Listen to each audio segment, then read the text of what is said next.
Full keynote address. And ladies and gentlemen, it's a pleasure and honor to have with us our Honorable Chief Guest, Sri V. Vulnam, IAS, Secretary Civil Aviation, Government of India. And I would request General Seth to kindly do the honors of welcoming our Honorable Chief Guest with a floral bouquet.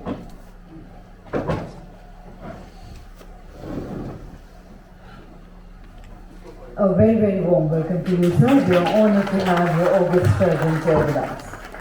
Ladies and gentlemen, certainly an honor to have with us today as our Honorable Chief Guest, Sri V. Vulnam, IAS Secretary Civil Aviation, Government of India, who is a visionary administrator and has played a vital role in linking civil aviation and tourism sectors for India's growth. Prior to joining this position, Sir held many important positions in the Union government, including that of Additional Secretary, Ministry of Finance and Company Affairs, and has also held several key positions in the government of Manipur, including Commissioner Health and Family Welfare and Director Transport. He has also served as advisor to the Executive Director in the World Bank. And I now have the proud privilege in inviting the Honorable Chief Guest, Sri V. Vulnam, sir, for the inaugural address. Let's once again put our hands together to welcome sir.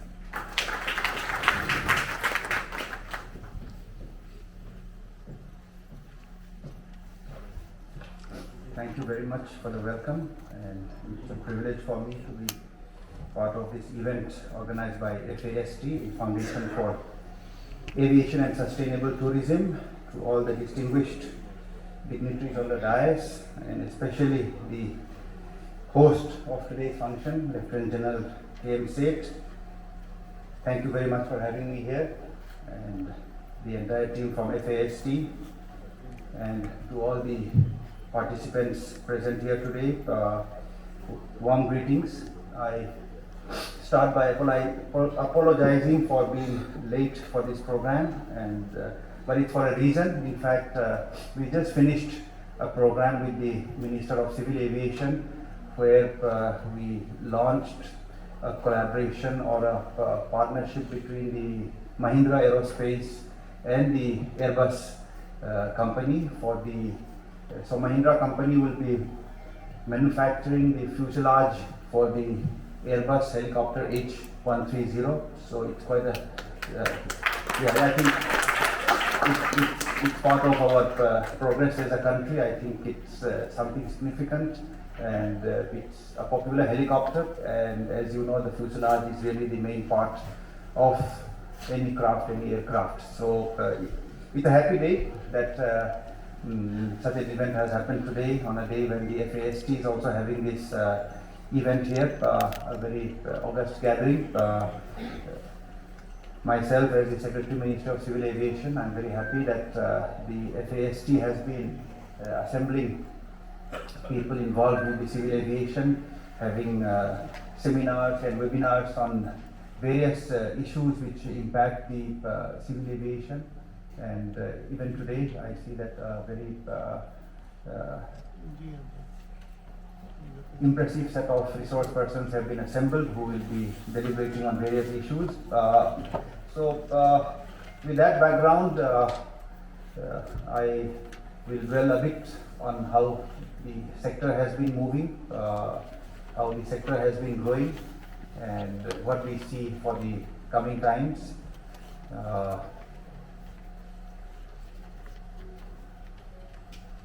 I just walked in when Mr. Kapil Kaul was sharing his thoughts. It's my loss that I could catch only the last a minute or two, but I think he dwelt on a very important point, and that is the passenger experience issue. I think it is something that I think we owe it to ourselves and to the entire flying community that the passenger experience is important. And it's also important and a challenge because aviation in India, unlike the developed countries or some other countries, we have an entire range of people with different background who fly in India. We have those who travel in the business class, in the first class. We have those who are frequent flyers, who are business travelers, who know how to travel, who can afford to travel. but we are also very ambitious, and we would like to provide regional connectivity. We would like our Tier 2 and Tier 3 cities to be connected. In fact, the team RCS Udan itself wants that every citizen should be flying. So covering the entire gamut of population in the context of a developing country brings in various elements into play. For those who track the aviation sector globally would see that the yield that the airlines get in the Asia Pacific itself is lower than what yields that airlines are able to get in the European sector or in the North American sector, and even more so in the Indian sector where the yields can be very tight. I am not providing this as an excuse for poor quality by any airline operator, but we operate in an environment where the constraints are there. Within that, how do we improve the efficiency? How do we improve the efficiency of every stakeholder so that every rupee is made to count more? Every rupee is made to count towards a better customer experience, a more efficient delivery of that air travel experience. So that is something that resonates very much with us in the Ministry of Civil Aviation. The Minister Naidu has been proactive in seeing that the passenger experience. In fact, when he joined office, he used the word the ease of flying. So how to and our event today calls it ease of air travel. So he called it the ease of flying. So that very much amalgamates into the passenger experience. So it's something that we are very much cognizant of and grappling with, and something that we would like to very much be keen to hear suggestions and ideas from the experts who are gathered in an event like this.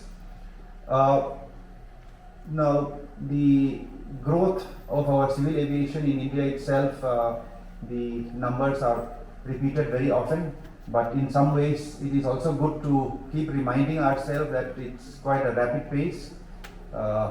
When delegates from other countries hear about doubling in number of airports in 10 years, it's quite a mind-boggling kind of situation for them. 74 airports in 2014 and 159 last year, 2024. So in fact it's more than a doubling, and for countries where number of airports are usually quite a static kind of number, it's something that we are proud of.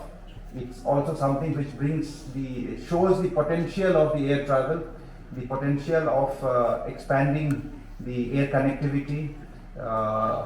Today we have more or less one airport within a radius of about 150 kilometers, but looking at the terrain and the topography, it is very much our ambition that reduces to 100 kilometers or maybe even 50 kilometers ideally. So we would like more and more airports to come up, more and more connectivity to come up, while keeping in mind the sustainability of an airport, sustainability of the business.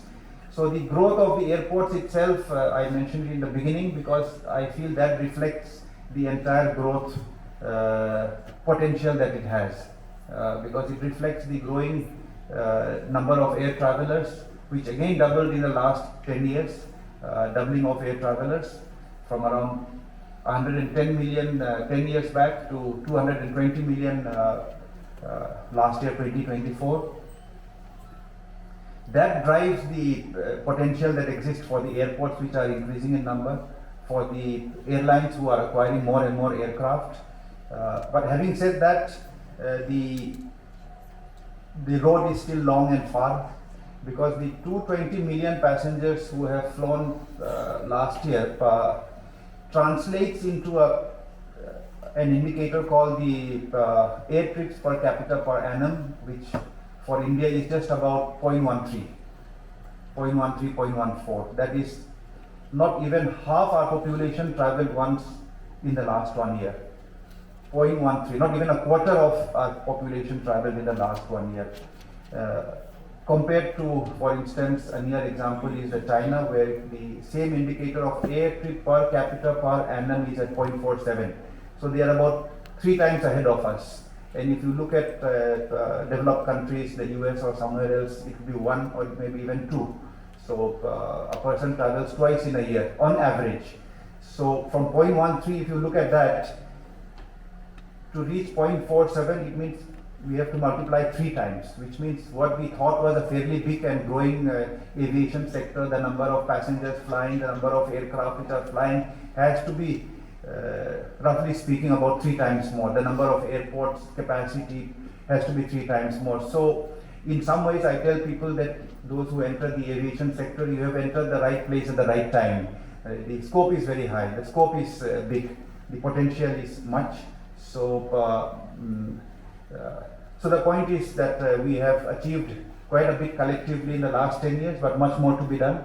The aspiration of people to air travel has really multiplied.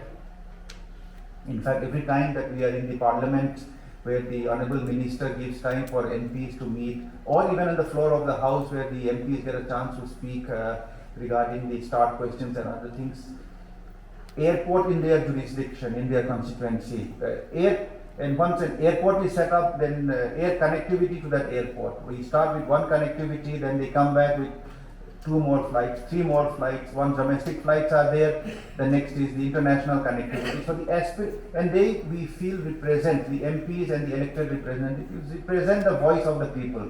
So the aspiration of people to travel by air is really growing by leaps and bounds, is growing in every corner of our country. That is a very happy thing.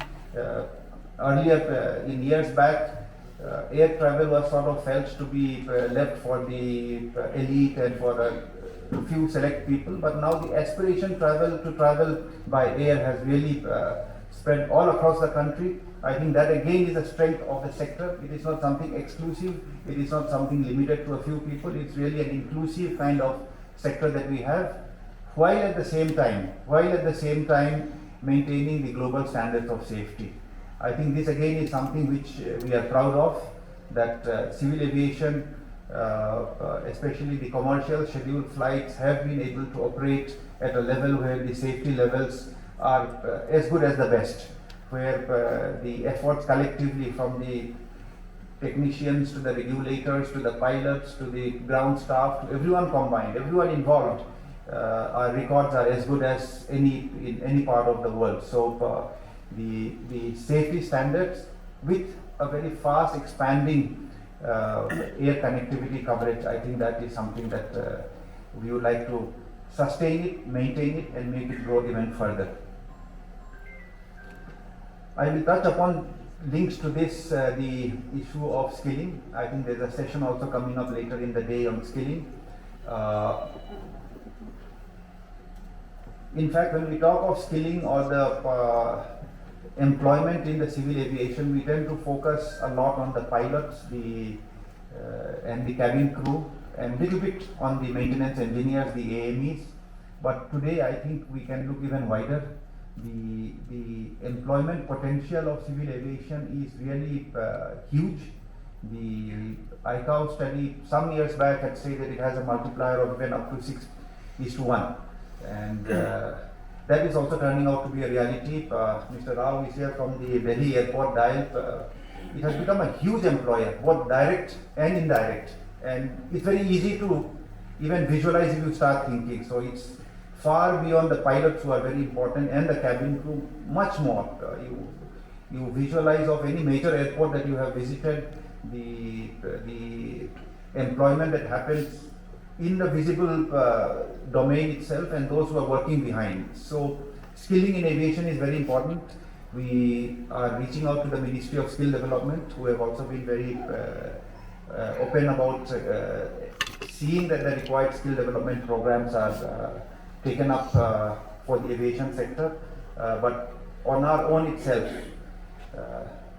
working very closely with industry, we are looking at how we focus more on skilling,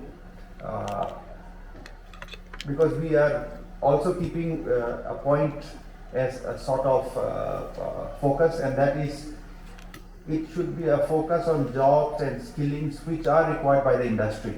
So if we are looking at the airport sector, it should be for jobs which the airports require.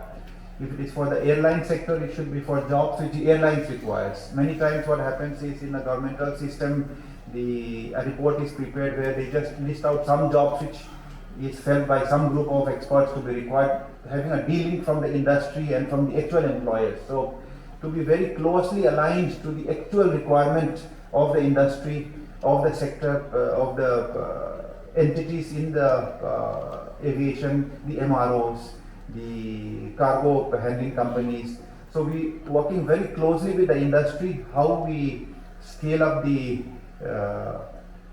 skilling requirement, how we provide an important input for the growth of the sector.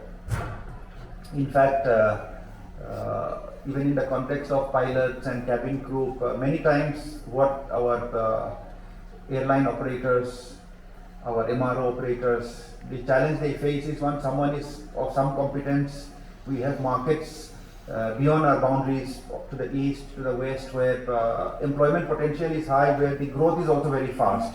So the way we look at it now is that we look at not just the employment requirements for our units here inside India, but we put a margin also, so that if people have to travel to the towards the east where there's a good employment potential, our youngsters should move on, our youth should move on. We should become the employer of the world also. Why not? We should have high quality pilots, high quality maintenance engineers, high quality cabin crew, and all the various other jobs which are required by the aviation industry to the countries in the Gulf and beyond, to the countries in the east and beyond.